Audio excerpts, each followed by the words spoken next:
Assalamualaikum warahmatullahi wabarakatuh. Alhamdulillahirabbil alamin wa bihi nasta'in ala umuri dunya waddin wassalatu wassalamu ala asrafil anbiya'i wal mursalin wa ala alihi wa ashabihi wa man tabi'ahum bi ihsanin ila yaumiddin. Asyhadu an la ilaha illallah wahdahu la syarikalah wa asyhadu anna Muhammadan abduhu wa rasuluh. Allahumma sholli wa sallim wa barik ala Muhammad wa ala ali Muhammad kama shallaita wa barakta ala Ibrahim wa ala ali Ibrahim fil alamina innaka Hamidum Majid. Rabbi shrah li sadri wa yassir li amri wahlul 'uqdatam min lisani yafqahu qawli, amma ba'du. Bapak-bapak dan ibu-ibu serta hadirin hadirat sekalian, rahimani wa rahimakumullah. Alhamdulillah pada pagi hari ini atas izin Allah kita bisa berjumpa kembali di majelis kajian kitab Aqidah Ahli Sunnah wal Jamaah yang disusun oleh Syekh Muhammad bin Shalih Al-Utsaimin ya rahimahullah. Pada pertemuan terakhir ya kita sudah membahas sampai halaman berapa Bapak Ibu? Masih ingat?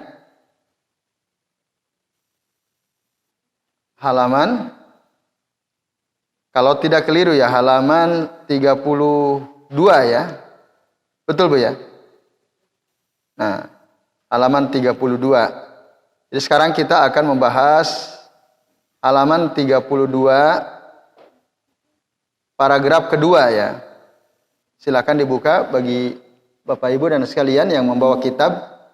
Halaman 32 paragraf, mulai paragraf kedua kita akan bahas ya. Mulai dari halaman 32.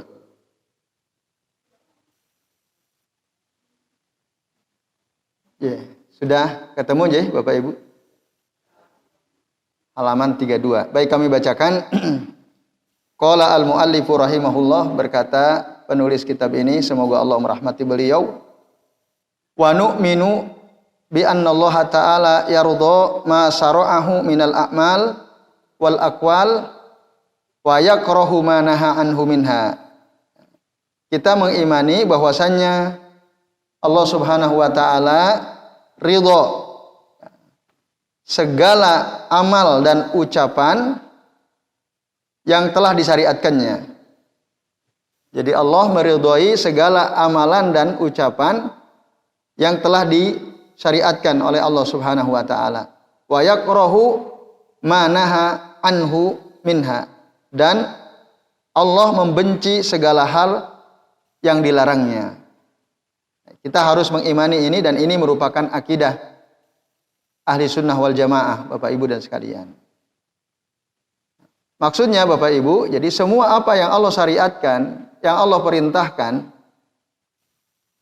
lalu kita lakukan, maka Allah ridho dengan perbuatan kita tersebut karena sesuai dengan yang telah disyariatkan oleh Allah Subhanahu wa taala. Misalnya salat ya. Kita mengamalkan, mendirikan salat, kita puasa, menunaikan zakat, termasuk ibadah haji ya. Itu semua telah disyariatkan oleh Allah taala. Maka apabila kita melakukannya, mengamalkannya, Allah ridha dengan itu semua. Nah, sebaliknya kalau kita meninggalkan yang kedua yaitu al-aqwal ya. Apa misalnya perkataan yang diridhoi oleh Allah Subhanahu wa taala? Tentu yang disyariatkan oleh Allah. Apa perkataan yang disyariatkan oleh Allah Subhanahu wa taala? Misalnya Bapak Ibu dan sekalian. Nah, yaitu berzikir gitu ya, bertasbih setiap ba'da salat fardu misalnya. Karena Allah taala mengatakan fa idza qadaitumus shalah fadhkurullaha qiyaman wa qu'udan wa ala junubikum. Apabila kalian telah selesai melakukan salat, maka berzikirlah kepada Allah. Baik dalam keadaan berdiri, duduk atau dalam keadaan berbaring.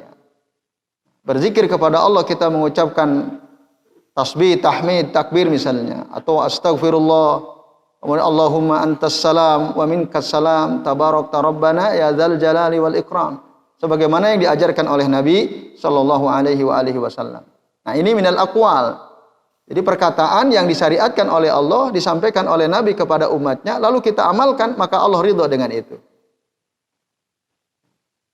Dan Allah benci, tidak menyukai sesuatu yang dilarang olehnya.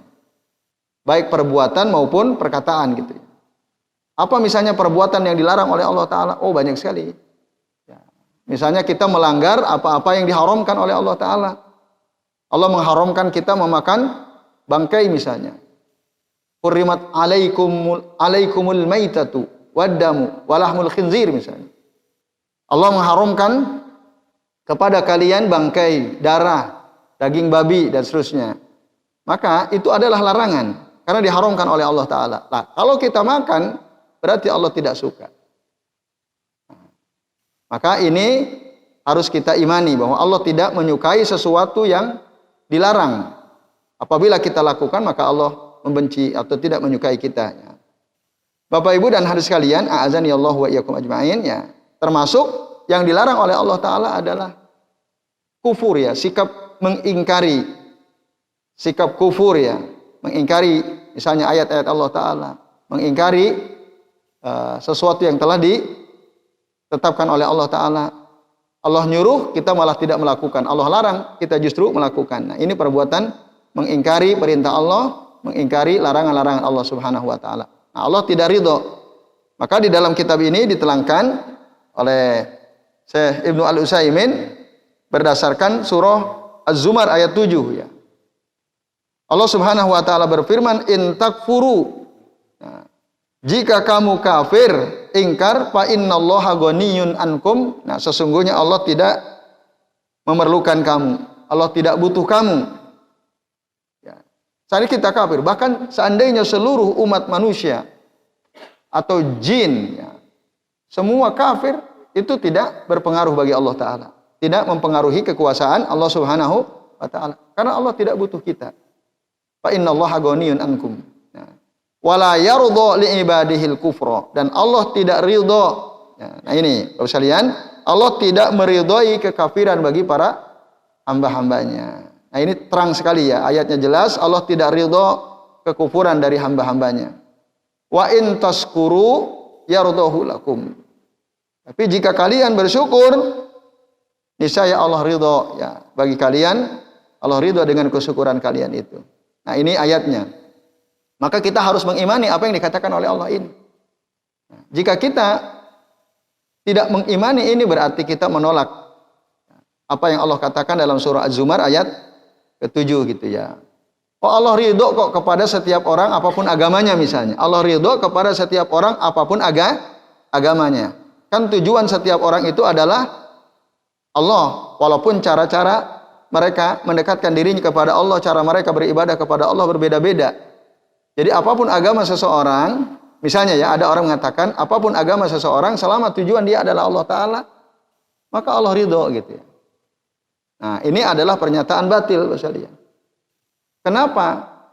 Karena setelah Allah utus Nabi Muhammad Shallallahu Alaihi Wasallam, semua orang wajib mengikuti apa yang disampaikan oleh Rasulullah Muhammad Shallallahu Alaihi Wasallam. Nah, ketika ada orang tidak mau menerima dakwah Rasul, menolak apa yang disampaikan oleh Rasul Muhammad, ya, Shallallahu Alaihi Wasallam, maka dia berarti mengingkari ajakan Rasulullah. Nah, maka dengan demikian berarti Allah tidak ridho. Walaupun mungkin dia orangnya baik gitu, ya, orangnya dermawan, ya, suka membantu orang, tapi kalau dia tidak mau, ya, mengikuti apa yang disampaikan oleh Rasul, tidak mau memberikan kesaksian atau bersyahadat, membaca 2 kalimat syahadat,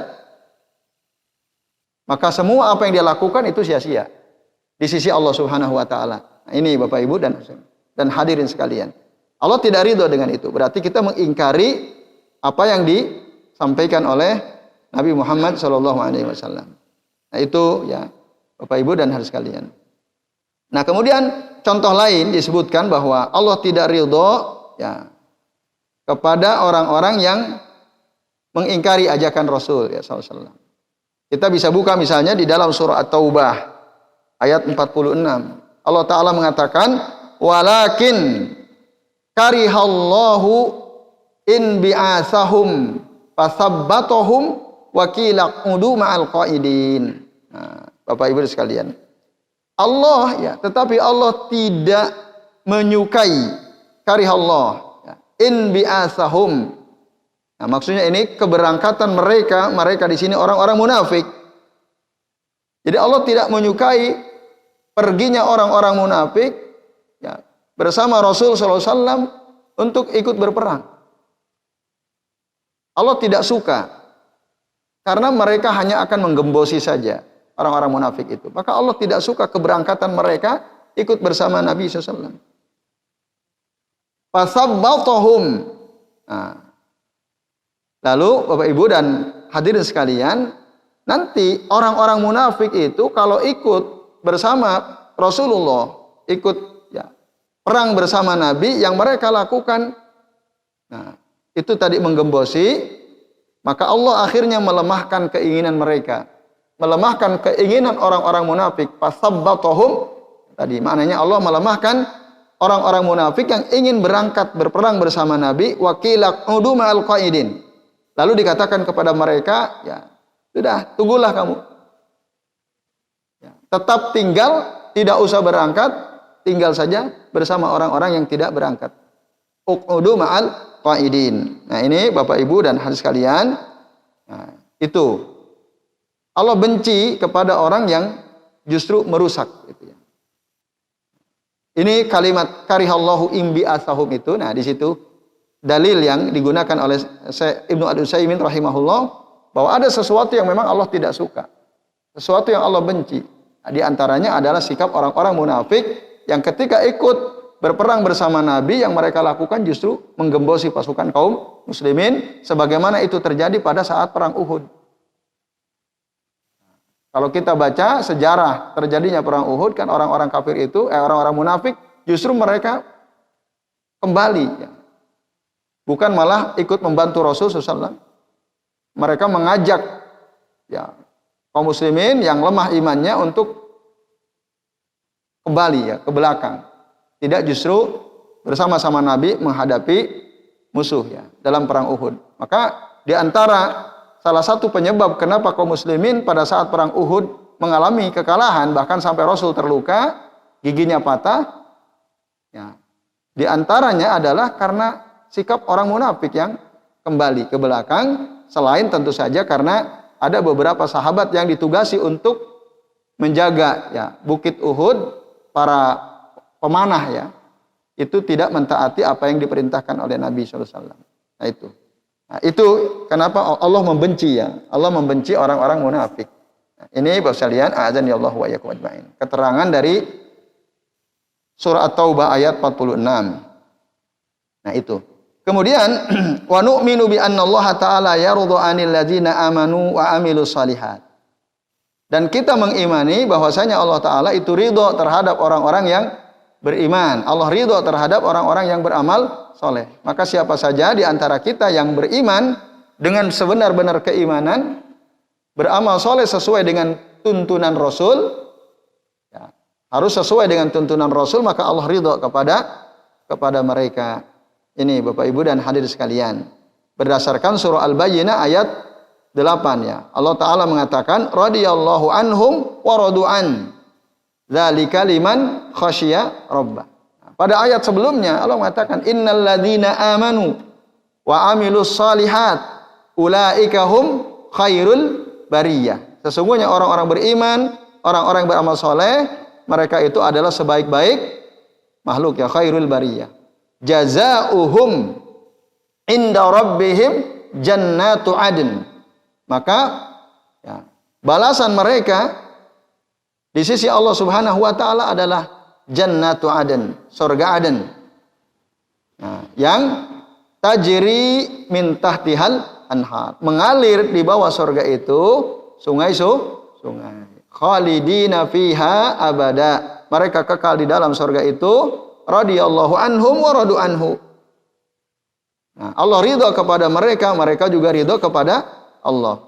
Mereka puas gitu ya dengan apa yang Allah telah berikan, Allah berikan kepada mereka. Ridha mereka dengan nikmat-nikmat yang ada di surga itu dzalika liman khasyia rabbah, dan itu Allah berikan kepada orang yang takut kepada azab Tuhannya.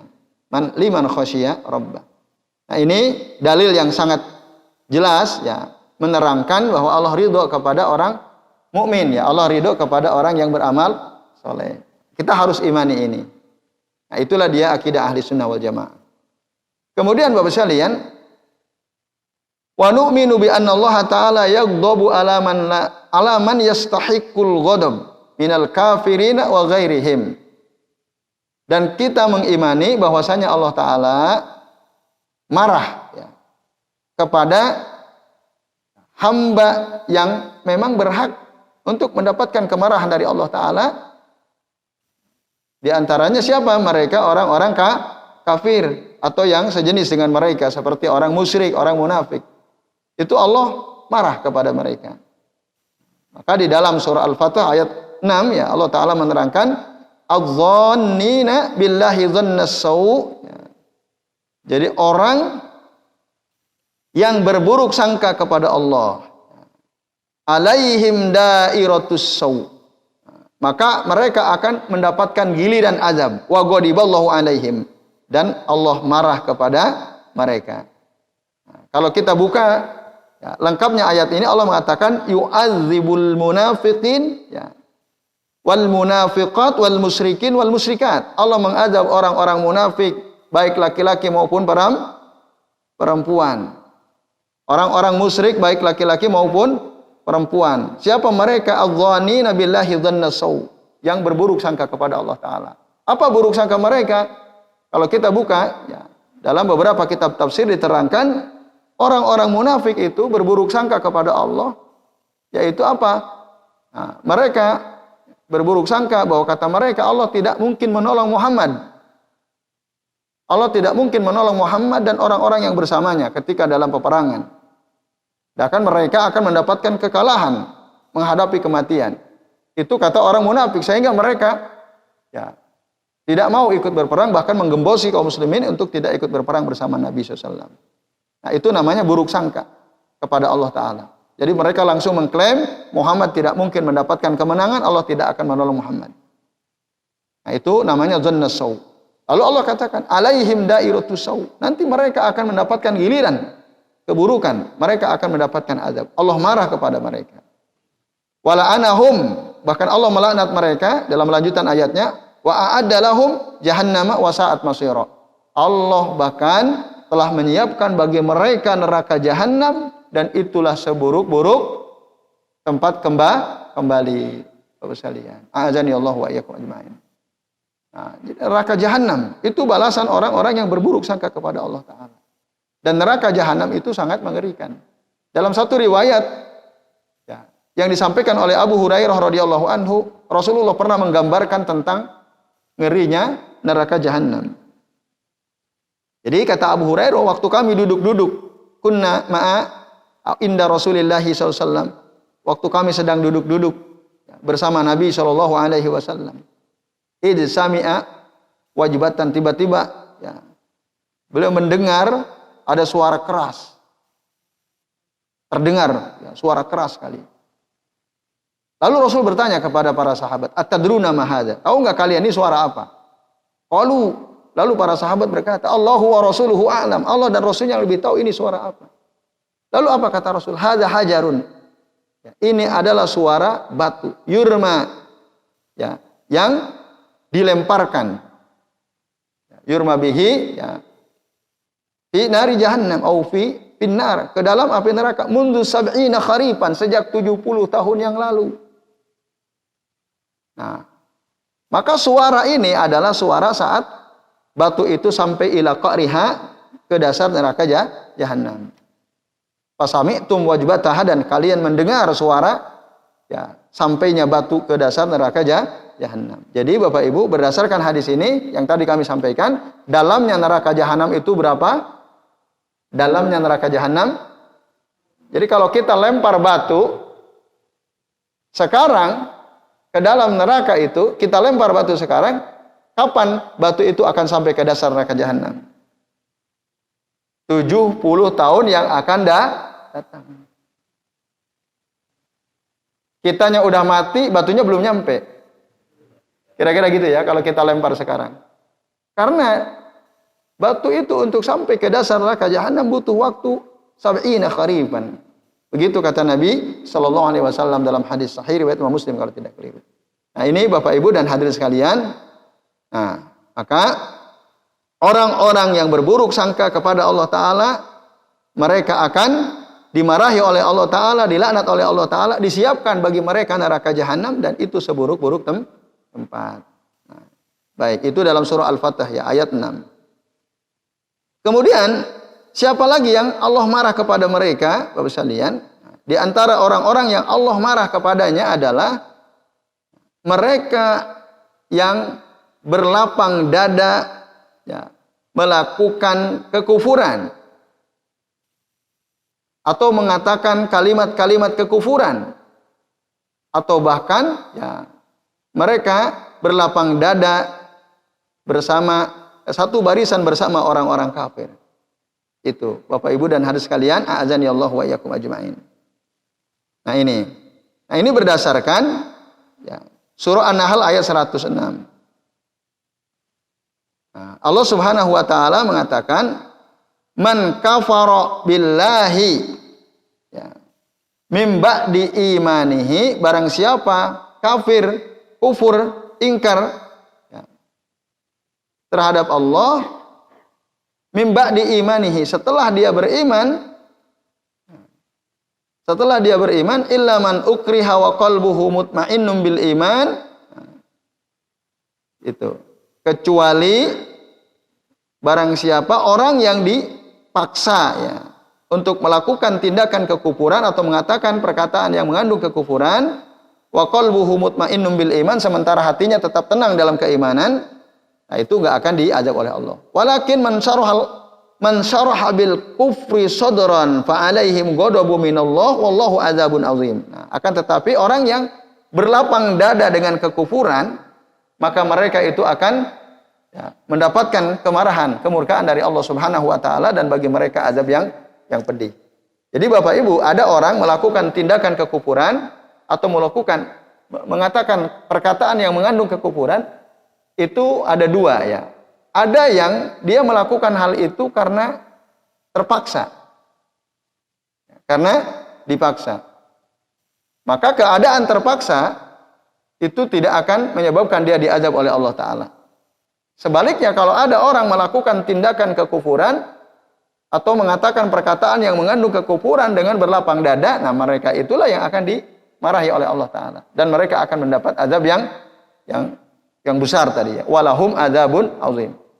Contoh misalnya sekalian ya, kalau ada di antara kita dipaksa untuk melakukan tindakan kekufuran, nah, misalnya disuruh untuk merobek Al-Quran, menginjak Al-Quran, sementara kita meyakini dengan seyakin-yakinnya Al-Quran adalah kitab yang mulia, kitab yang agung ya, kitab Allah.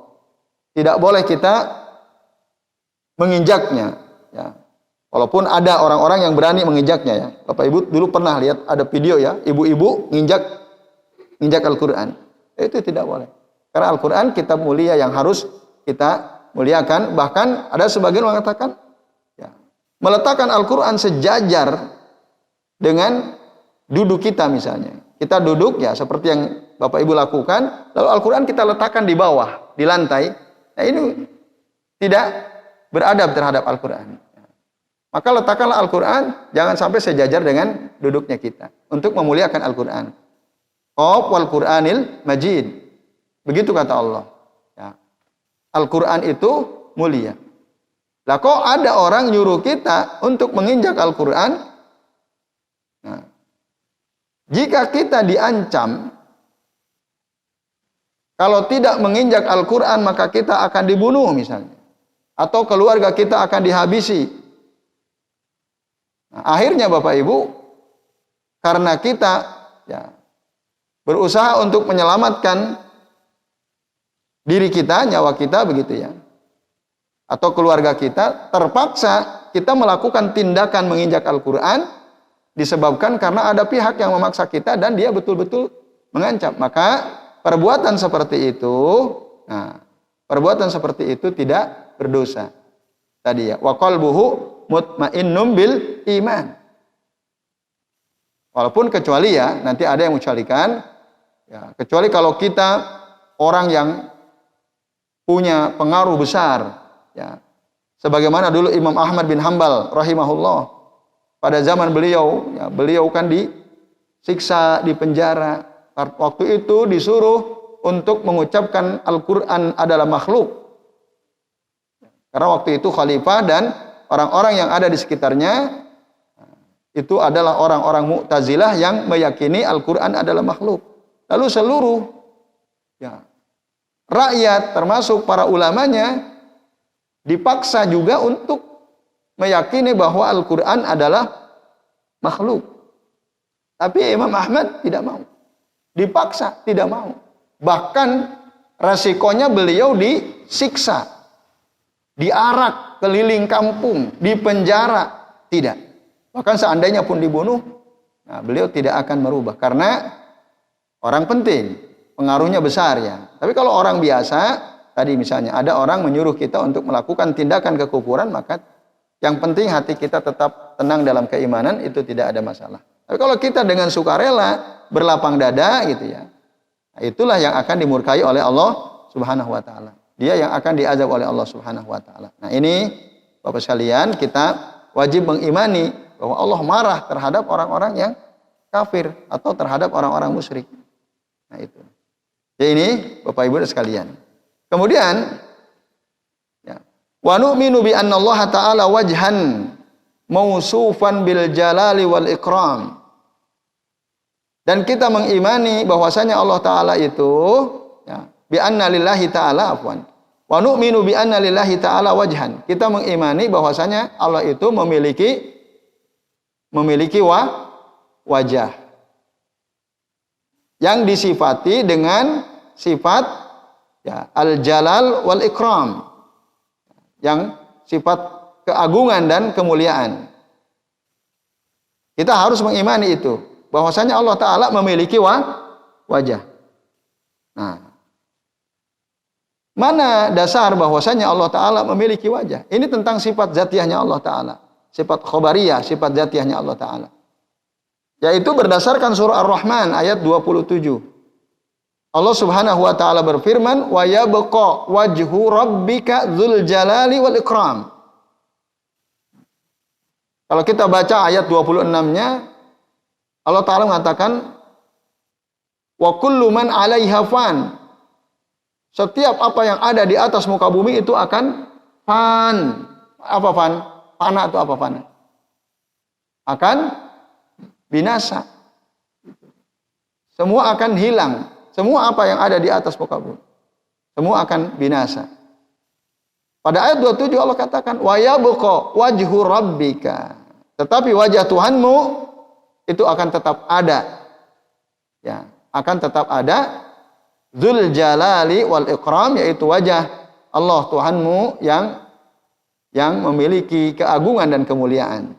Nah, ada kata di sini wajhu rabbika, wajah Tuhanmu Muhammad. Wajah yabqa wajhu rabbika dzul jalali wal ikram.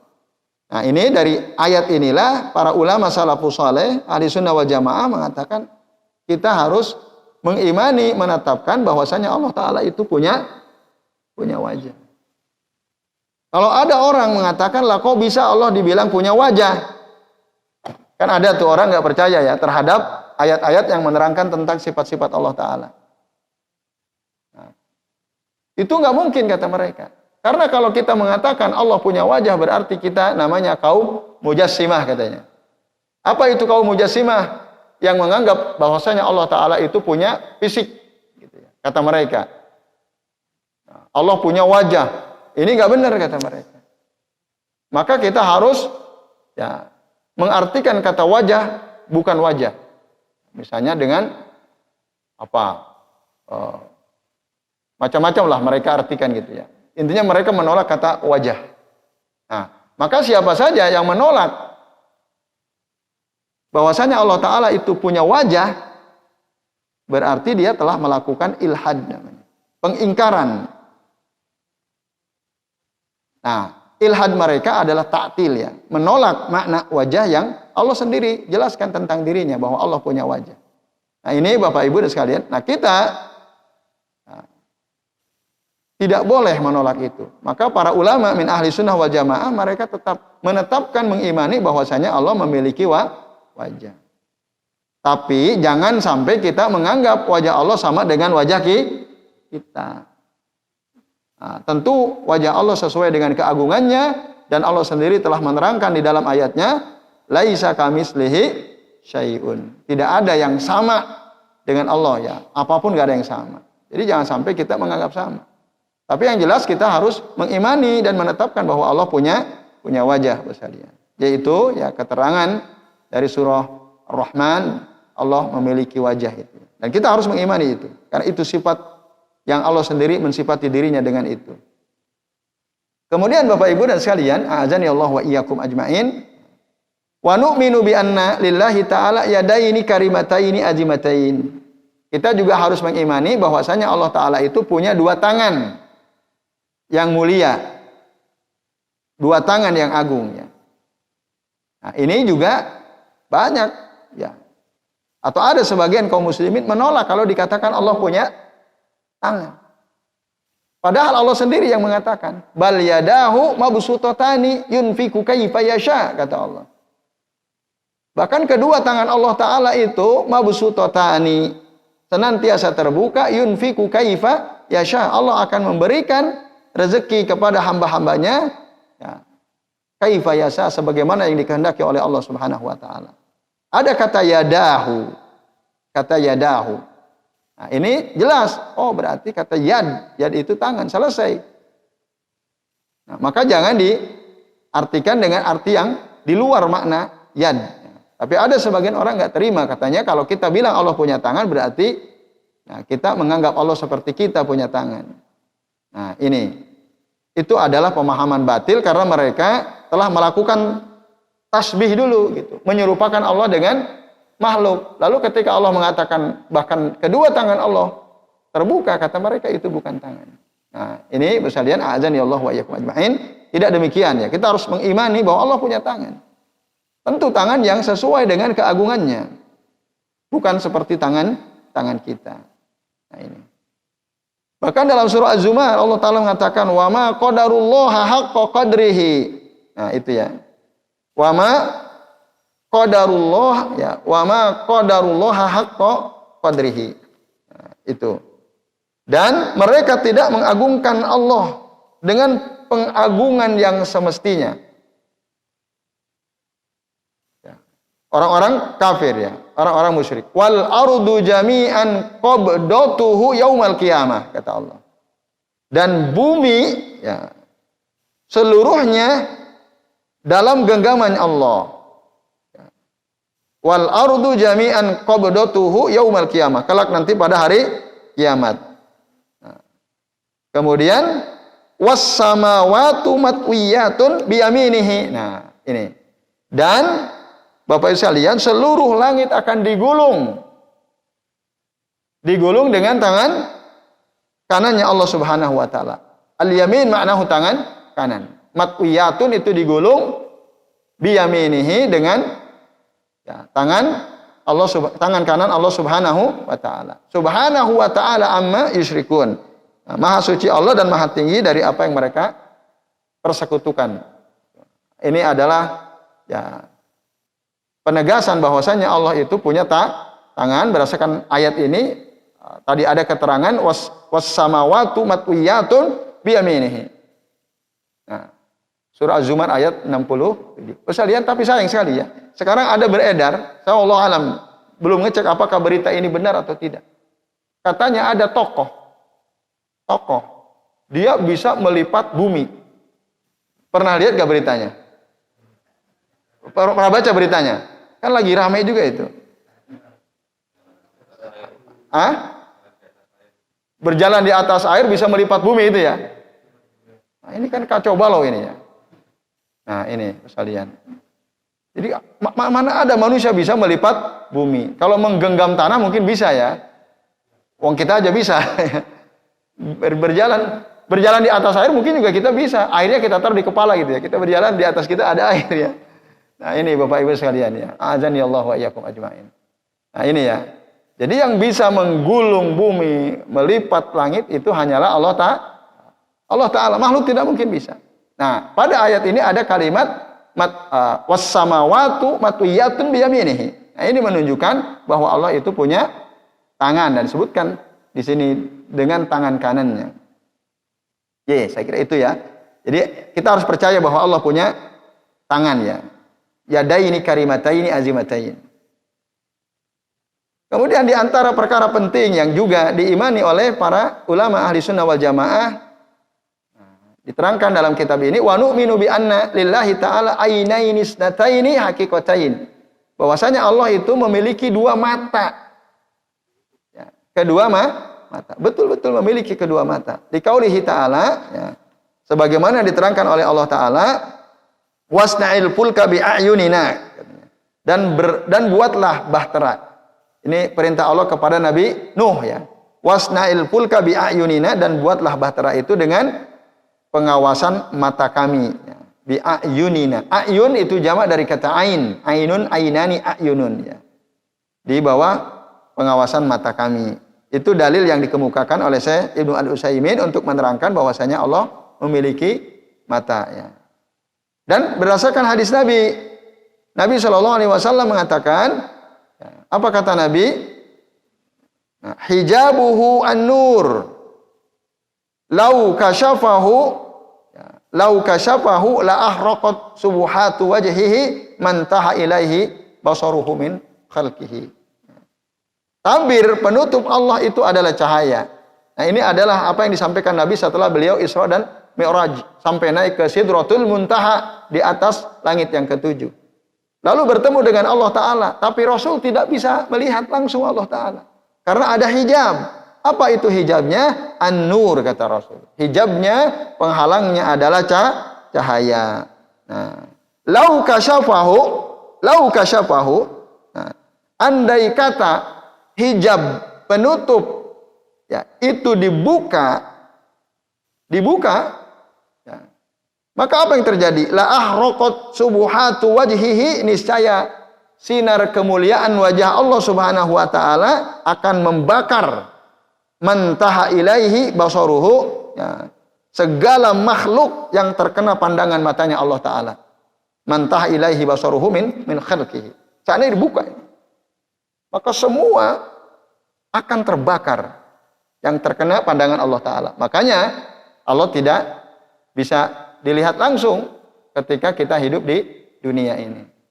Bahkan Nabi Musa dulu pengen juga, nggak bisa. Tapi nanti di akhirat kita bisa. Orang-orang mukmin, para penduduk surga bisa melihat wajahnya Allah Subhanahu wa taala. Bahkan kenikmatan terbesar bagi seorang mukmin yang kelak nanti ada di surga adalah ketika mereka melihat wajah Allah Subhanahu wa taala. Itu di akhirat bisa. Di dunia nggak mungkin bisa. Maka kata Aisyah, bohonglah kalau ada orang mengatakan Muhammad telah melihat Allah Ta'ala. Langsung, bohong. Karena Rasul bilang, tertutup Allah itu dengan cahaya tadi. Maka sekalian, berdasarkan ayat 37 surah Hud dan hadis Nabi riwayat Imam Muslim ini, Syekh Ibnu Al-Utsaimin mengatakan, wa ajma'a ahlu sunnati ala anna al-ainaini isnatani. Ala anna al-ainain isnatani. Para ulama Ahlussunnah sepakat bahwa kedua mata Allah itu ada dua. Wa yu'ayyiduhu qaulu an-nabi sallallahu alaihi wasallam fid dajjal, dan itu dikuatkan dengan hadis Nabi tentang dajjal. Kata Nabi apa? Innahu a'war, dajjal itu buta. A'war itu buta salah satu matanya, wa inna rabbakum laisa bi'a'war, dan Allah itu Tuhan kalian tidak buta. Tidak buta satu matanya. Dajjal itu matanya buta satu, yang ada tinggal satu. Nah, ini hadis sahih riwayat Imam Bukhari. Bapak Ibu dan hadirin sekalian, a'azani Allah wa iyyakum ajmain. Nah, itu ya. Jadi kita harus meyakini bahwasanya Allah punya mata, dan jangan kita tolak itu. Karena Allah sendiri yang mensifati dirinya bahwa Allah punya mata. Kalau kita menolaknya, berarti kita telah melakukan apa? Ilhad atau kekufuran terhadap firman Allah Ta'ala. Yang terakhir Bapak Ibu dan hadirin sekalian, azani Allah wa iyyakum ajmain, Wa nu'minu bi anna Allah la tudrikuhul absar wa huwa yudrikul absar wa huwal latiful khabir. Nah, dan kita mengimani juga ya bahwasannya Allah itu ya, la tudrikuhul absar. Allah itu la tudrikuhul absar. Allah tidak dapat dicapai oleh penglihatan mata. Maksudnya ya di dunia Allah tidak bisa. Mata kita ini nggak akan mampu melihat Allah Subhanahu wa taala. Wa huwa yudrikul absar, sedangkan Allah mengetahui segala ya, mata yang melihat dari makhluknya. Wa huwa yudrikul absar wa huwal latiful khabir, dan dialah Allah yang maha halus, maha lembut lagi maha mengetahui.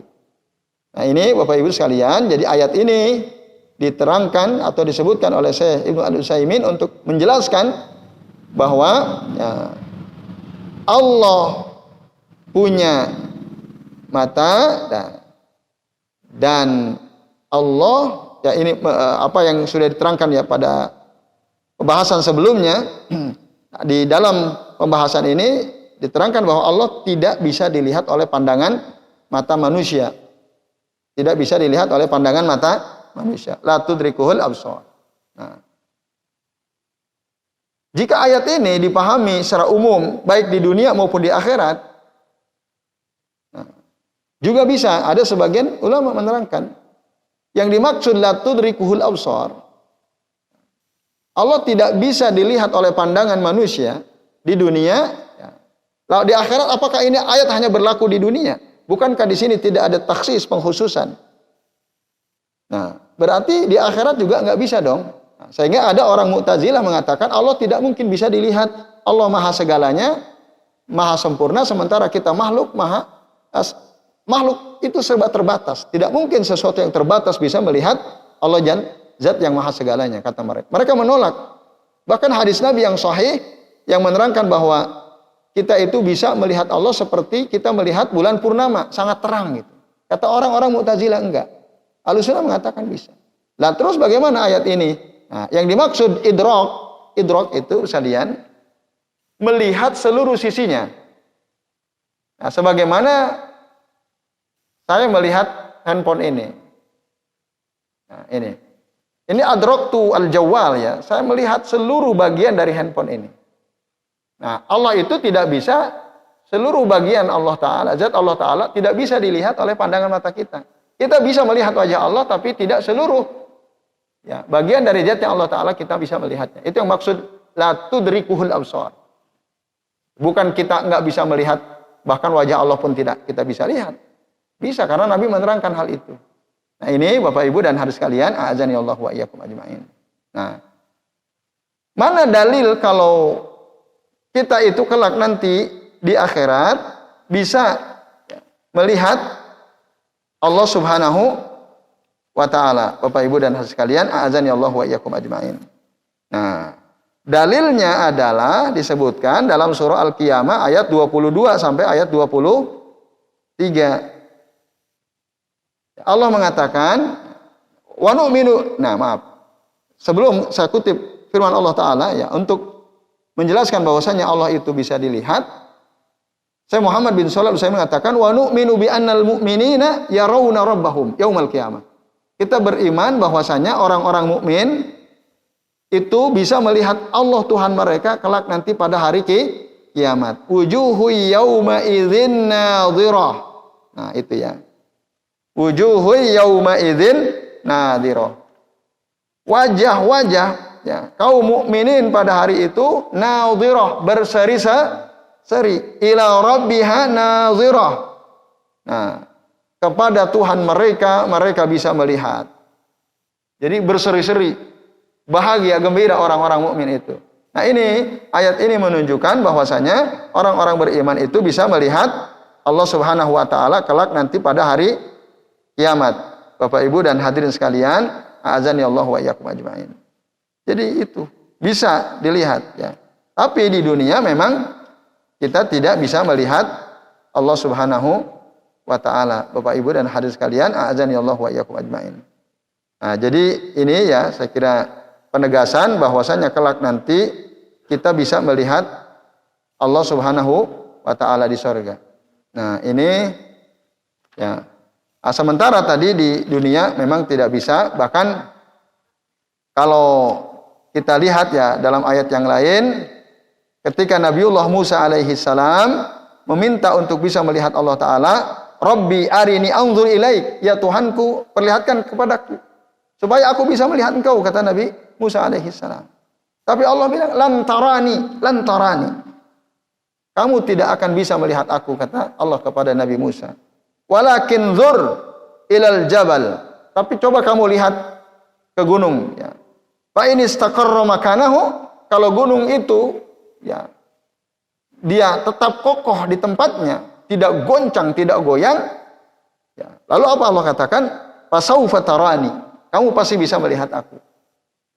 Nah, tapi Bapak Ibu sekalian, pada lanjutan ayatnya, falamma tajalla rabbuhu lil jabali ja'alahu dakka, ketika Allah menampakkan ya dirinya, zatnya kepada gunung itu, ja'alahu dakka, maka gunung itu bergoncang.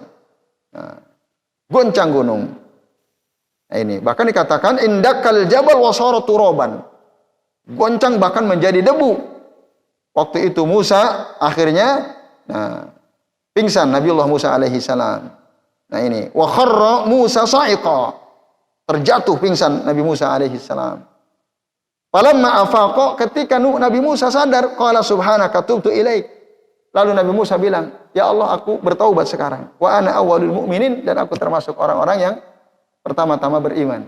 Jadi nggak bisa dilihat oleh manusia ketika masih hidup di dunia. Tapi nanti di akhirat bisa ya. Berdasarkan hadis Nabi tadi ya, atau dalam ayat Al-Qur'an surah Al-Qiyamah ayat 22 sampai ayat 23. Jadi ini saya kira Bapak sekalian, azan ya Allah wa iyyakum ajmain, yang bisa kami sampaikan ya pada pembahasan pagi ini tentang beberapa perkara yang wajib kita imani, dan ini merupakan ciri-ciri akidah ahli sunnah wal jamaah yang mengimani semua apa yang tadi kita sudah bahas.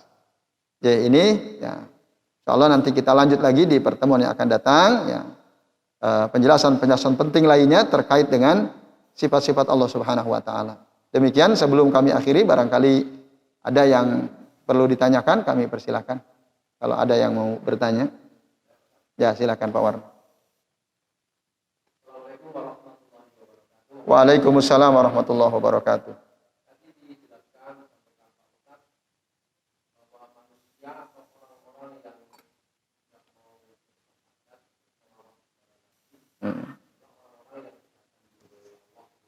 Ya.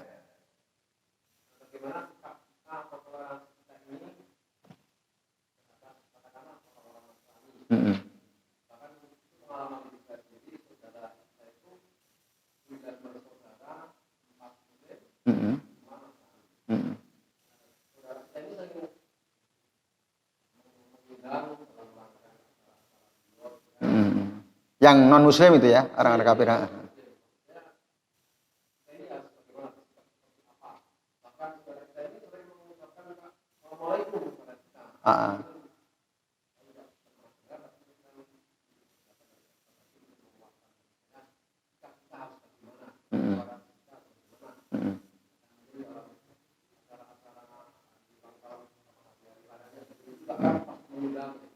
Ya, hari raya mereka gitu ya. Ya. Terima kasih Pak Warno. Baik. Bapak Ibu dan hadirin sekalian, azan ya Allah wa iyyakum ajmain. Tadi kami menjelaskan bahwasanya Allah tidak suka kekufuran. Gitu ya. Siapa saja hamba-hamba Allah Ta'ala yang tidak mau beriman kepada Allah Ta'ala, Allah tidak suka. Jelas tadi ya. Ayatnya sudah kita baca ya. Wala yardha li ibadihi al-kufru. Allah tidak ridho kekufuran dari hamba-hambanya. Allah enggak ridho. Maka pun begitu dengan kita jangan sampai ridho dengan kekufuran. Siapapun termasuk saudara-saudara kita. Kita harus bariun minhum ya, berlepas diri dari kekufuran mereka. Nah, sementara sikap kita kepada mereka, nah itu lain lagi. Selama mereka tidak berbuat jahat kepada kita, tidak memerangi kita, maka hormatilah mereka sebagaimana mereka menghormati kita. Perlakukanlah mereka ya sebagaimana kita memperlakukan orang-orang mukmin lainnya, selama mereka tidak berbuat jahat, tidak memerangi kita. Nah itu.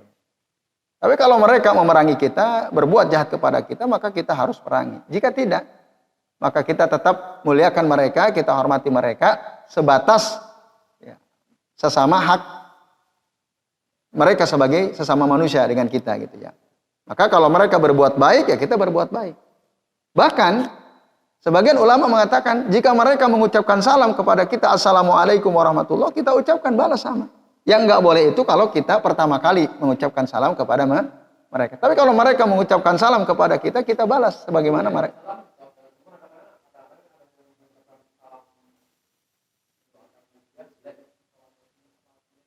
Ya, ini bukan mendoakan jelek ya. Kalau mereka mengucapkan assalamualaikum, gitu ya kita jawab waalaikumsalam, wahadakumullah gitu ya. Nah itu wahadakumullah itu bukan doa jelek, doa baik. Semoga Allah memberikan petunjuk kepada kalian. Nah itu justru kita doakan. Nah itulah dia Islam itu rahmatun lil alamin ya, rahmat bagi seluruh alam. Seharusnya memang kita ini mendoakan saudara-saudara kita yang belum ya menerima ajaran Rasul Muhammad SAW, kita doakan semoga Allah berikan hidayah kepada mereka. Nah, maka kalau ada ya di antara kita misalnya punya saudaranya itu agamanya lain, berbeda dengan kita doakan. Itu di antara bentuk kasih sayang kita kepada mereka. Itu dalam sholat kita ya, atau di setiap doa-doa kita, ya Allah berikanlah petunjuk ya saudara kami dan seterusnya. Ya itu. Tidak. Yang kita benci kekufurannya. Yang kita benci kekufurannya. Sementara orangnya kita doakan. Nah, itu yang dimaksud kita berlepas diri dari kekufuran mereka. Gitu ya, Bapak sekalian, azani Allah wa iyyakum ajmain.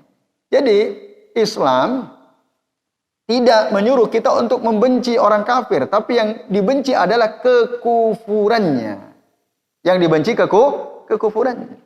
Ya orangnya kita doakan. Apalagi saudara kita sendiri kan, misalnya kakak kita, adik kita, orang tua kita. Nah ini Bapak Ibu sekalian. Maka kalau mereka ada acara mantu misalnya, atau acara apa, selama acara tersebut sesuai, tidak bertentangan ya dengan syariat Islam, kita datang. Bahkan ketika mereka meninggal dunia pun, kita boleh bertakziah. Kita boleh bertakziah, kata Ibnu Qayyim Al-Jauziyah. Nah itu disebutkan dalam kitab Ahkamu Ahli Zimmah. Hukum-hukum yang berkaitan dengan bergaul dengan ahlu zimmah, itu orang kafir zimmi maksudnya. Jadi boleh, takziah saja boleh. Menghadiri pernikahan, ada walimatul aras, boleh. Tapi boleh ya, mubah. Mubah itu ya boleh tadi ya. Tapi kalau orang mukmin, orang Islam yang ngundang pernikahan, itu wajib kita hadiri. Tapi kalau orang yang selain kita, ya orang-orang Nasrani, orang Yahudi misalnya, Hindu, Buddha, mengundang kita, boleh kita hadir ke pernikahannya. Ya, selama kita tadi tidak mengikuti, kalau ada ritual agama tertentu misalnya, agamanya ya kita nggak hadir pada saat acara ritualnya, tapi di luar itu kita boleh menghadiri pernikahannya. Yaitu Pak Warno. Nah, apa yang kami ketahui ya dari penjelasan para ulama, mengucapkan hari raya ya misalnya selamat Natal dan seterusnya ya, itu lebih baik kita tidak melakukannya. Walaupun memang ada sebagian orang yang juga disebut ulama membolehkan gitu ya, karena hanya sekedar ucapan katanya. Tetapi para ulama yang lain ya, yang hati-hati, mereka mengatakan sebaiknya kita tidak mengucapkan hal itu. Karena apa? Saat kita ikut mengucapkan berarti apa? Kita ya secara sadar atau tidak telah mendukung kekufuran mereka. Telah memberikan dukungan terhadap kekufuran mereka. Natal itu apa? Natal itu apa? Mananya? Hari kelahiran Yesus kan? Yesus itu siapa? Isa itu siapa? Tuhan anak kan itu. Nah, masalahnya di situ gitu. Berarti kan kita seakan-akan ya menyetujui hal itu gitu, bahwa ada Tuhan anak, padahal dalam surah Al-Ikhlas kan jelas. Qul huwallahu ahad, Allahus samad. lam yalid wa lam yulad wa lam yakul lahu kufuwan ahad. Nah, itu, maka sebaiknya kita tidak mengucapkan itu. Yaitu yang kami ketahui ya dari penjelasan para ulama yang hati-hati kita tidak perlu. Oh, enggak toleran dong. Ya, kan gitu. Kadang-kadang tuduhannya kamu tidak toleran. Wong mereka saja ketika kalian wahai kaum muslimin lebaran gitu ya. Mereka kan ngucapin selamat hari raya Idul Fitri kan gitu. Lah kok kenapa pada saat kami Natalan kalian tidak mau mengucapkan, kan tidak toleran gitu ya. Ada anggapan seperti itu ya. Nah, itu berat juga tuh ya. Nah, itu. Nah, ini ya, Bu sekalian. Nah, toleransi kan maknanya bukan seperti itu sebenarnya ya. Toleransi itu apa? Membiarkan ya, orang-orang kafir melakukan ibadah mereka sesuai dengan yang mereka yakini. Kita tidak mengganggunya itu. Bukan kita ikut-ikutan gitu. Ikut-ikutan cara ibadah mereka atau ikut-ikutan menyetujui keyakinan mereka. Bukan itu toleransi. Nah, ketika kita membiarkan ada orang, kita punya saudara gitu ya, dia merayakan hari raya Natal misalnya, ya udah kita tidak ganggu. Kita biarkan karena itu yang mereka yakini. Itulah toleransi.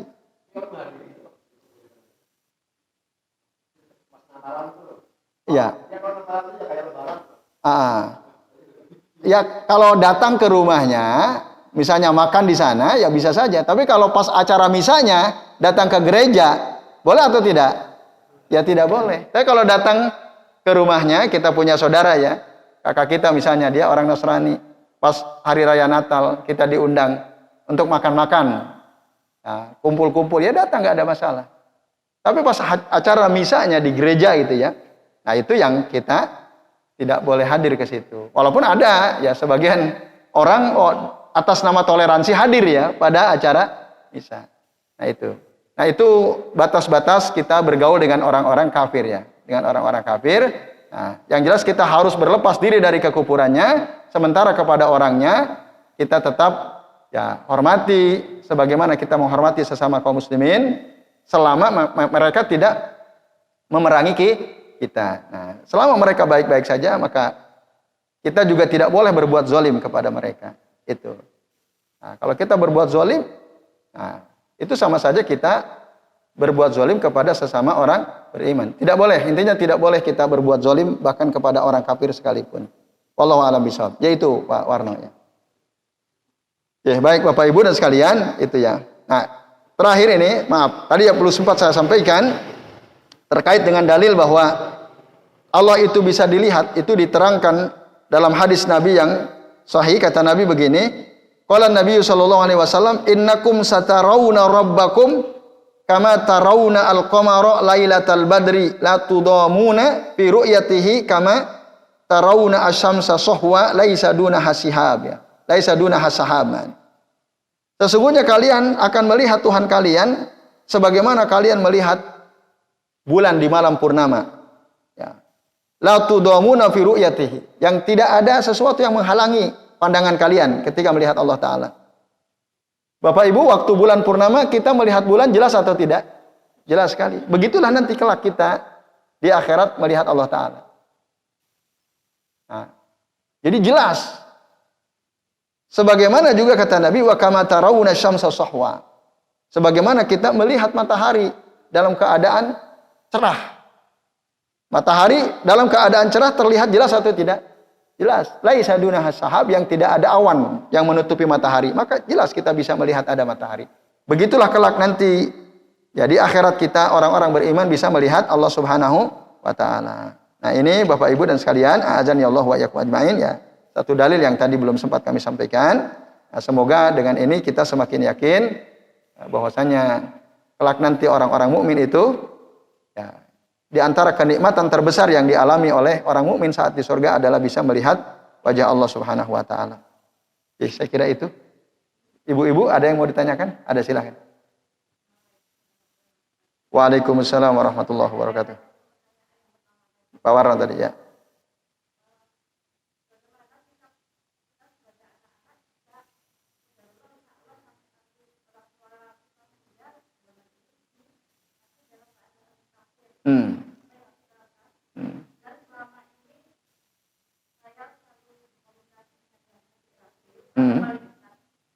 Walaupun belum muslim. Adik ragil ya. Ya. Ya.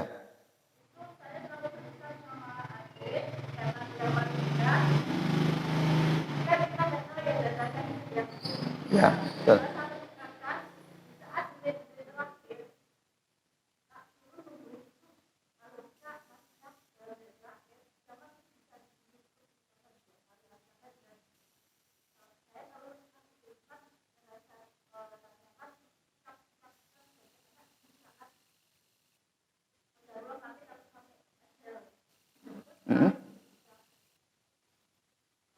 Terbuka hatinya untuk mengucapkan 2 kalimat syahadat.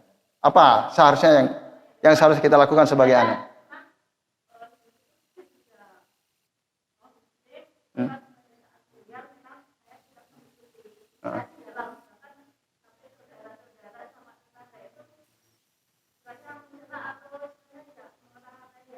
Yang jelek. Kok kenapa jenengan tidak masuk ke dalam gitu?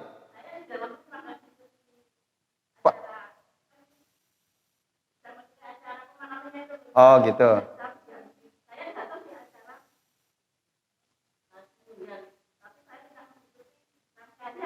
Terangkan.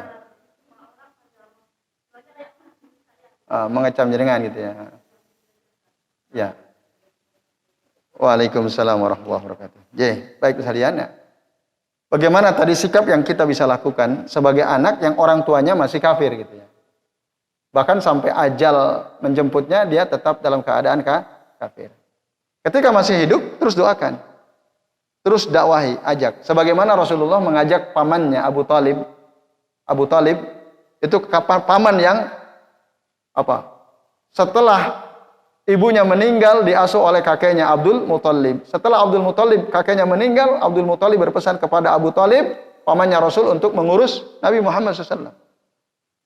Bahkan yang menjaga Rasulullah dari ancaman orang-orang kafir Quraisy, dari orang-orang kafir ya, itu adalah pamannya.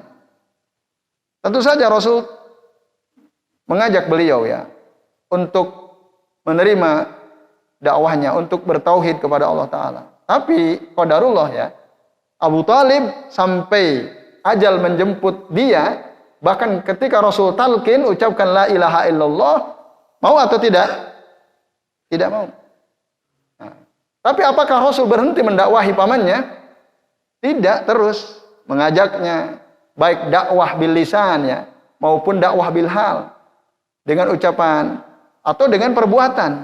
Tentu saja semua apa yang dilakukan oleh Rasul itu merupakan ajakannya agar orang-orang yang ada di sekitarnya, keluarganya, saudaranya, bahkan kaum muslimin, orang-orang yang ada di Makkah itu mau menerima ajakan Nabi untuk mentauhidkan Allah Subhanahu wa taala.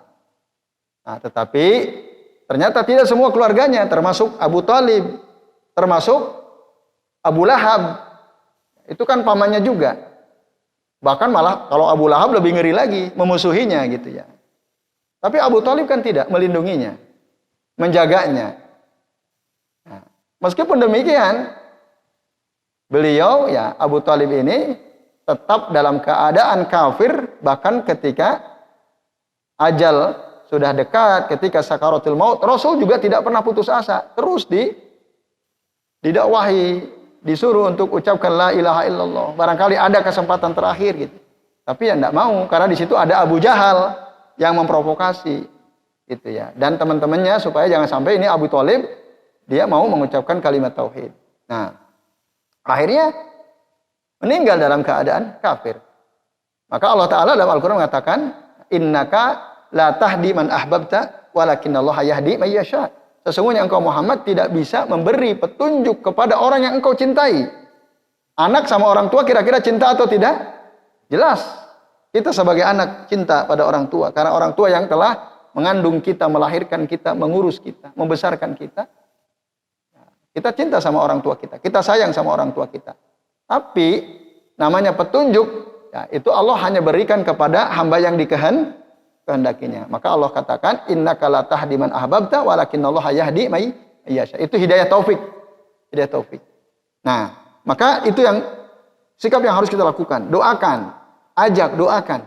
Terus dalam keadaan terbaik di waktu-waktu mustajab kita doakan semoga orang tua kita mau menerima Islam, dan mau mengucapkan 2 kalimat syahadat, kalimat tauhid. Jika tidak, udah meninggal, ya sudah, tanggung jawab kita sebagai muslim untuk mengajak orang tua kita agar masuk Islam, sudah kita lakukan. Selebihnya, ya sudah. Sebagaimana juga Rasulullah ya. Maka ketika Abu Thalib meninggal dalam keadaan kufur, ya sudah.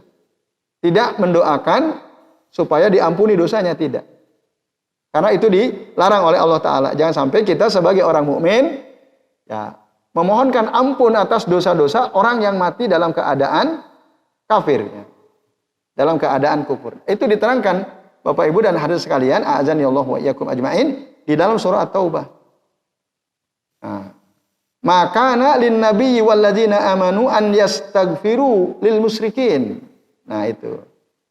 Ada dalam surah At-Taubah, sebentar saya buka ya ayatnya. Surah At-Taubah ayat 113 ya. Ayat berapa? 113. Allah Subhanahu wa taala berfirman, "Wa makana lin nabiyyi walladzina amanu." Tidaklah pantas bagi seorang nabi dan orang-orang yang beriman an yastaghfiru lil musyrikin. Untuk beristighfar memohonkan ampun bagi orang-orang musyrik walau kanu uli kurba. Meskipun orang-orang musyrik itu adalah orang dekat, keluarga dekat. Mungkin ibunya, mungkin pamannya. Itu enggak pantas gitu. Maksudnya untuk memohonkan ampun bagi orang musyrik yang sudah meninggal. Mim ba'di ma tabayyana lahum, ya, setelah jelas bagi mereka annahum ashabul jahim, bahwasanya orang-orang musyrik yang mati itu adalah penghuni neraka jahim. Nah, ayat ini turun itu ada sebabnya. Kalau kita buka tafsir Ibnu Katsir ya, waktu itu diterangkan Rasulullah SAW berziarah ke makam ibunya, Aminah. Berziarah ke makam ibunya. Kemudian ketika itu Rasulullah Shallallahu Alaihi Wasallam menangis. Para sahabat melihat beliau menangis, maka sahabat pun semua menangis karena melihat Rasulullah nangis. Lalu Rasul bertanya, kenapa kalian nangis? Ya karena kami melihat engkau nangis, kami nangis juga ya Rasulullah. Nah itu ya, saking dekatnya sahabat dengan Nabi dan saking ingin ittiba'nya mereka dengan Rasulullah. Lalu Rasul menjelaskan, aku menangis ini ada sebabnya. Apa sebabnya? Karena tadi aku memohon kepada Allah Ta'ala, memohon izin. Ada 2 yang dimohonkan oleh Rasul. Yang pertama, Rasul mohon izin kepada Allah untuk bisa berziarah ke makam ibunya. Dan diizinkan. Dan yang kedua, Rasul memohon kepada Allah untuk bisa memohonkan ampun. Ya, beristighfar untuk ibunya. Nah, itu yang dilarang. Tidak diizinkan oleh Allah Ta'ala. Kenapa? Karena ibunya termasuk musyrik, meninggal dalam kemusyrikan. Nah itu. Maka lalu turunlah surah At-Taubah ayat 113 ini. Jadi tidak pantas bagi Nabi dan orang-orang beriman untuk memohonkan ampun bagi orang musyrik. Karena ibunda beliau, Aminah, juga meninggal dalam keadaan musyrik. Ibunya, bahkan ibunya sendiri. Walaupun ada sebagian ulama menolak itu. Tetapi jelas ya. Silahkan dibuka dalam tafsir Ibnu Katsir ya. Riwayat ya, tentang sebab turunnya ayat ini. Nah akhirnya beliau nangis. Kasihan gitu, sedih. Nah, bahkan Allah bilang, walau kana uli kurba, meskipun dia adalah orang dekatmu, keluarga dekat. Kalau sudah jelas mereka meninggal dalam keadaan musyrik, tidak mau mengucapkan kalimat tauhid, ya sudah. Jadi kita tidak boleh memohonkan ampun untuknya. Ya sudah, itu jadikanlah pelajaran buat kita ya, bahwa memang hidayah taufik Allah itu Allah berikan hanya kepada orang yang Allah kehendaki saja. Ada orang-orang yang Allah tidak kehendaki hidayah itu sampai kepadanya. Nah, di antaranya adalah Abu Thalib tadi ya. Abu Thalib. Nah, yaitu itu begitu sikap kita sebagai anak ya, kalau punya ada di antara kita yang orang tuanya kafir dan meninggal dalam kekufuran, sudah. Yaitu Bapak Ibu dan sekalian, tapi kalau masih hidup terus doakan, terus ajak, doakan, ajak. Jangan putus asa. Tentu dengan lemah lembut gitu ya, dengan sopan kita ajak, sambil terus didoakan. Yaitu, nah adapun menghadiri apa tadi? Ritual pemakaman ya. Jika ada kaitannya dengan ajaran agama mereka, maka sebaiknya kita tidak mengikutinya. Gitu. Tapi kalau kita bertaziah, boleh kita bertaziah. Hadir gitu ya, mengucapkan bela sungkawa. Nah, ucapan bela sungkawa, ya semoga keluarga diberi kesabaran itu.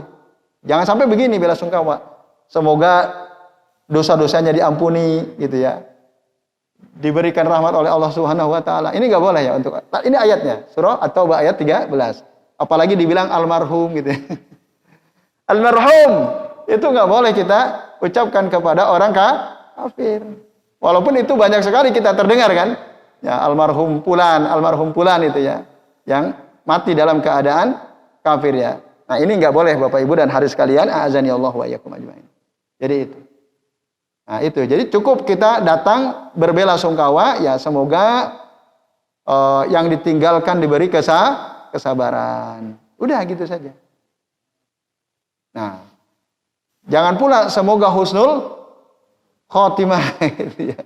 Karena orang yang mati dalam kekufuran husnul khotimah atau su'ul khotimah? Su'ul khotimah. Ya cukup itu saja. Ya, semoga diberi kesabaran, ketabahan keluarga yang ditinggalkan. Udah itu, selesai. Apa? Gimana? Oh, ikut boleh.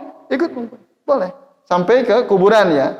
Cuman tadi ya sekedar ikut, tidak mendoakan dengan doa-doa mohon ampunan itu ya. Itu. Jadi boleh ya.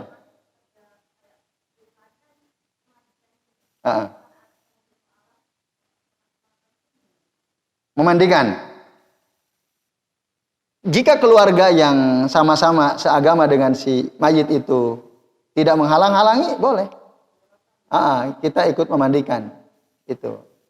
Tapi jika dihalang-halangi, jangan ikut campur, ini urusan kami biar yang ngurusin ya, berarti kita nggak ikut. Tapi kalau terbuka silakan ya kita ikut memandikan jenazah, walaupun dia orang kafir maka nggak ada masalah. Gitu.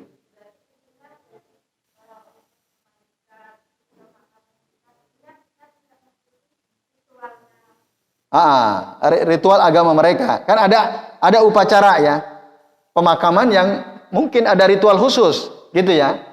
Dalam agama mereka. Nah itu dalam keadaan itu kita yang nggak ikut. Selain itu ya kita boleh. Hukumnya boleh. Yaitu wallahu a'lam bishawab. Yaitu ya monggo Bu masih ada silakan. Rasulullah. Musyrik ya.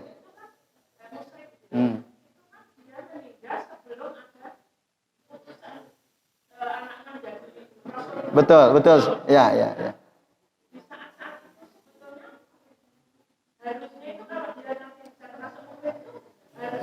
Bagaimana?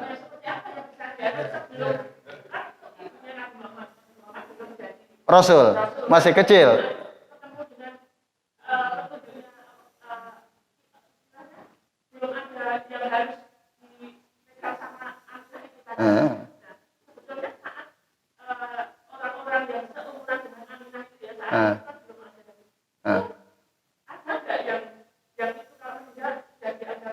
Oke, ya, baik. Terima kasih, Bu.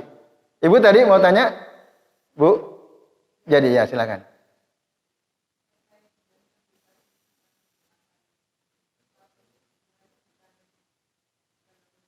Ya. Ya. Secara KTP jelas Islam.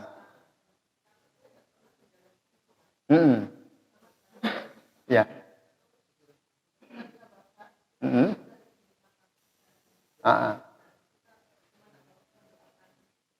Ya, baik. Terima kasih.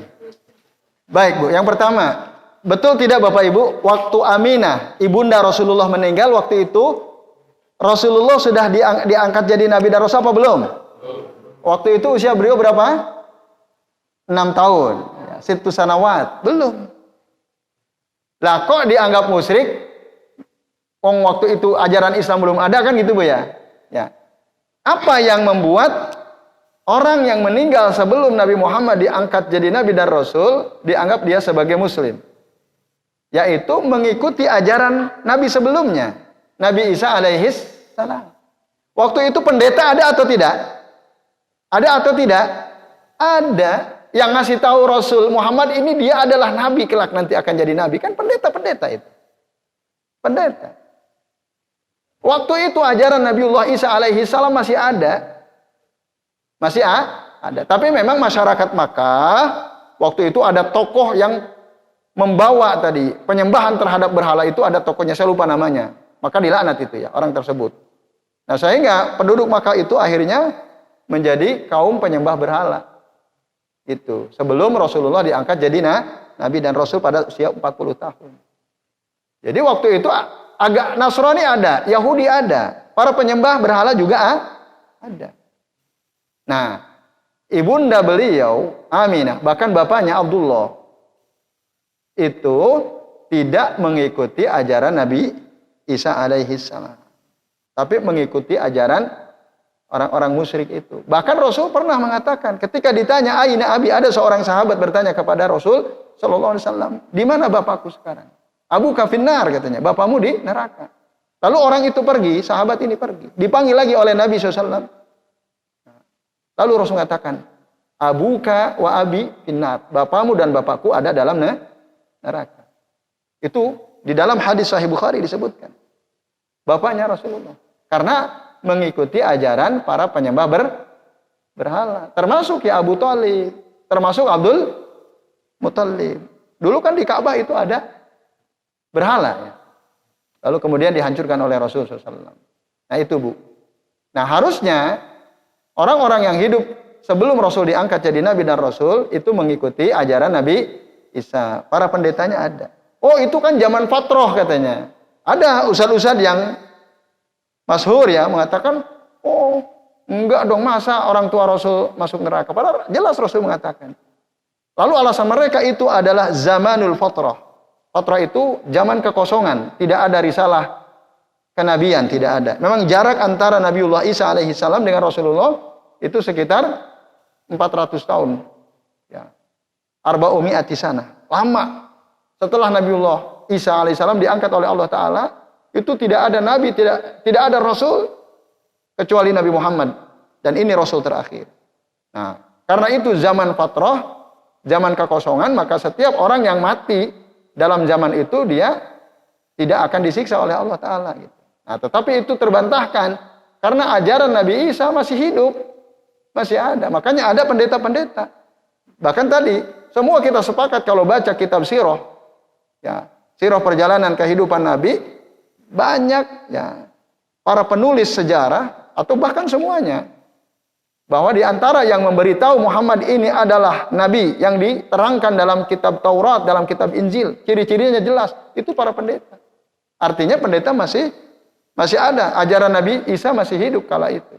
Nah, sayangnya orang-orang Arab ya yang tinggal di Makkah itu tidak mengikuti, pada umumnya tidak mengikuti ajaran Nabi Isa. Nah, makanya meninggal dalam keadaan musyrik itu. Itu Bu. Jelas ya? Nah, walaupun ada orang nggak terima gitu. Masa ibu dan bapaknya Rasul masuk neraka? Nggak terima. Bapak ibu Nabi Ibrahim. Nabi Ibrahim. Siapa namanya? Bapaknya? Siapa nama bapaknya? Azar. Bagaimana apa perilaku bapaknya, bapak Nabi Ibrahim alaihissalam? Bahkan pembuat patung berhala. Gitu. Didakwahi oleh anaknya sendiri, tapi ya itu qadarullah ya. Itu ketentuan Allah Ta'ala, hidayah taufik tidak didapatkannya, meninggal dalam keadaan kufur. Ketika Nabi Ibrahim mau memohonkan ampun, ya nggak bisa. Itu ya. Jadi bukan hal yang aneh jika ada anak menjadi orang soleh, orang tuanya rusak, ada nggak? Ada. Atau sebaliknya orang tuanya baik, anaknya rusak, ada atau tidak? Ada juga. Ada contoh Nabi yang begitu? Orang tuanya Nabi Allah, orang yang dekat dengan Allah, pilihan Allah, tetapi anaknya rusak, ada? Istrinya rusak, ada? Contohnya siapa yang anaknya rusak? Nabi Nuh, namanya Kan'an. Siapa yang rusak istrinya? Nabi Lut. Nah, Nabi Nuh juga termasuk, kan istrinya tidak mau menerima dakwah Nabi Nuh alaihi salam. Nah, ini bisa lihat, jadi sesuatu yang bukan hal yang aneh gitu, ada dalam sejarah ada. Maka kalau ada orang menolak, nggak bisa, orang tua Nabi kok masuk neraka, nggak mungkin. Nah, itu berdasarkan akal dia. Kalau kembali kepada dalil, jelas dalilnya. Yaitu. Kemudian yang terakhir, kalau ada orang secara KTP dia muslim, tapi dia nggak pernah sholat. Nah, kita tanya, dia nggak sholat itu karena apa? Kira-kira karena apa, Bu? Apakah dia mengingkari kewajiban sholat, atau dia memang malas sholat? Malas ya? Nah, ada nggak orang KTP-nya Islam, tapi malas sholat? Ada ya? Dia percaya sholat itu wajib, dia malas. Lalu dia mati, apakah kita boleh menyolatkan? Boleh. Apakah kita boleh mendoakan? Boleh. Justru dia sangat membutuhkan doa kita. Bahkan dia lebih butuh daripada orang soleh. Gitu. Kalau orang soleh meninggal dunia, nah ya tetap kita doakan. Orang yang tadi ya, dia banyak berbuat maksiat, bahkan jarang sekali sholat, kecuali mungkin Idul Fitri, Idul Adha gitu ya. Nah, tapi sehari-hari nggak pernah sholat, dia lebih butuh atas doa-doa kita, terhadap doa-doa kita. Maka kita tetap doakan, kita sholatkan dia, kita doakan dia. Soal nanti apakah Allah terima doa kita atau tidak, itu ya kita kembalikan kepada Allah. Insya'a azaba wa insya'a ghafara. Kalau Allah mau, Allah akan azab dia. Kalau Allah mau, bisa saja juga Allah berikan ampunan kepada dia. Wallahu a'lam. Itu kita kembalikan kepada Allah Ta'ala. Cuma kita sebagai orang yang masih hidup, mungkin saudaranya, mungkin tetangganya, bahkan mungkin keluarganya, kalau ada di antara yang mati itu tadi kok dia tidak sholat, kita tetap mendoakannya, kita menyolatkannya ketika dia mati. Itu Bapak Ibu sekalian. Nah, yang jelas menyolatkan, mendoakan, ya itu manfaatnya bisa kedua pihak. Manfaat yang pertama untuk orang yang udah mati itu. Maka dalam satu riwayat Nabi SAW mengatakan dalam hadis yang sahih, ya, apabila ada salah seorang di antara kalian mati, summa yusolli ala janazatihi arba'una rajulan la yusyrikuna billahi syai'an, kemudian di jenazahnya itu disolati oleh 40 orang. Disolati oleh berapa? 40 orang. La yusyrikuna billahi syai'an, dan ke-40 orang ini tidak melakukan kesyirikan sedikit pun terhadap Allah Subhanahu wa taala, maka syafa'ahumullahu lahu. Allah akan menjadikan ya, salat mereka yang 40 ini menjadi syafaat penolong bagi orang yang si mayit yang mati ini. Itu. Jadi sangat bermanfaat. Nah, salatnya orang yang masih hidup untuk si mayit sangat bermanfaat. Maka sedih sekali kalau ada orang mati nggak ada yang nyolatin. Wah, itu kasihan banget tuh. Nah, kasihan. Takziah datang tapi nggak pada mau nyolatin. Wah, itu kasihan. Justru yang sangat dibutuhkan oleh si mayit adalah doa-doa kita yang masih hidup, salat kita untuk dia ketika dia mati, salat jenazah. Nah, itu sangat bermanfaat untuk si mayit. Nah, yang kedua juga bermanfaat untuk diri kita sendiri yang masih hidup, yang menyolatkan. Orang yang ya ikut hadir takziah menyolatkan orang yang meninggal dunia, dia dapat pahala 1 kirot.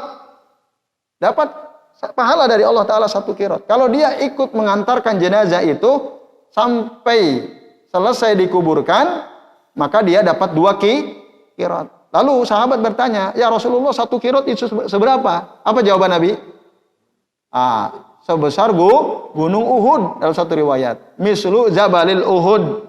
Pahalanya banyak sekali seperti gunung Uhud. Jadi kalau kita nyolatkan, ya kita bertakziah, kita ikut mengantarkan jenazah itu sampai dikubur lalu kita doakan, pahala kita dapat 2 kirot, banyak sekali. Nah, itu keuntungan atau faidah ya menyolatkan, mendoakan mayit, ikut menguburkan bagi siapa? Bagi kita selaku orang yang masih hidup. Jadi kebaikannya untuk si mayit juga untuk kita. Nah, seandainya pun dia mungkin nggak sholat, jarang puasa, maksudnya nggak pernah puasa Ramadan, nggak pernah sholat 5 waktu. Nah, seandainya karena perbuatannya itu kemudian Allah tetap akan menyiksa, mengazab dia karena perbuatannya, tapi sholat kita, doa kita untuk dia itu tetap bermanfaat untuk kita. Tadi kita akan mendapatkan pahala sebesar 1 kirot atau 2 kirot tadi ya. Tergantung apakah kita hanya nyolatkan saja atau sekaligus juga mengantarkan jenazahnya ke kuburan dan sampai selesai dikubur. Ya itu Bu, wallahu a'lam bishawab. Baik Bapak sekalian, ya sementara ini dulu yang bisa kita bahas. Terima kasih atas perhatiannya. Semoga yang kita kaji pada pagi ini bermanfaat ya. Mari kita akhiri dengan membaca doa kafaratul majlis. Subhanakallahumma wa bihamdika asyhadu an la ilaha illa anta astaghfiruka wa atubu ilaik. Mohon maaf bila ada kesalahan. Wassallallahu ala Muhammadin wa ala alihi wa sahbihi. Billahi taufiq wal hidayah. Wassalamualaikum warahmatullahi wabarakatuh.